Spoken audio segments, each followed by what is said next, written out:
जय श्रीराम। दिल्लीमध्ये मोदीजींच्या नेतृत्वामध्ये भव्य असं एआय समिटचं आयोजन मोदी सरकारने केलेलं आहे। आज तंत्रज्ञानाच्या युगामध्ये हे एआय समिटचं जे आयोजन वैश्विक स्तरावर आपल्या भारत देशामध्ये होत आहे, या एआय समिटमध्ये पूर्ण जगामधून टेक्नॉलॉजीशी रिलेटेड असलेले मोठमोठे नेते आणि इन्व्हेस्टर या एआय समिटला आलेले आहेत आणि आपल्या देशाचा मान उंचावणारं असे वैश्विक स्तरावरचं एआय समिट दिल्लीमध्ये होत आहे।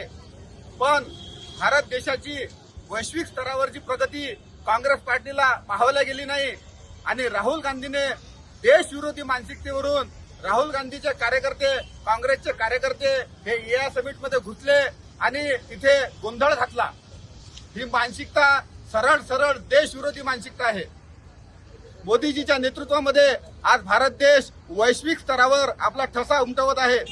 मग एआय असेल, नवीन तंत्रज्ञान असेल, टेक्नॉलॉजी असेल, स्टार्टअप इंडिया असेल, या सर्व क्षेत्रामध्ये भारत ही आपली वेगळी ओळख संपूर्ण जगामध्ये निर्माण करत आहे आणि अशा परिस्थितीमध्ये भारत देशाला एक सपोर्ट करावा, भारतीय तरुणाईला सपोर्ट करण्याच्या सोडून काँग्रेस पार्टीने फक्त आणि फक्त मोदीजीच्या विरोधामध्ये जाऊन मोदीजीचा विरोध म्हणून देशाचा विरोध केलेला आहे। आज हे तरुणाई हे भारत देशाची जेएनजीला भडकवण्याचं काम जे राहुल गांधी करत आहे, त्यांचे मनसुबे पूर्ण होणार नाही।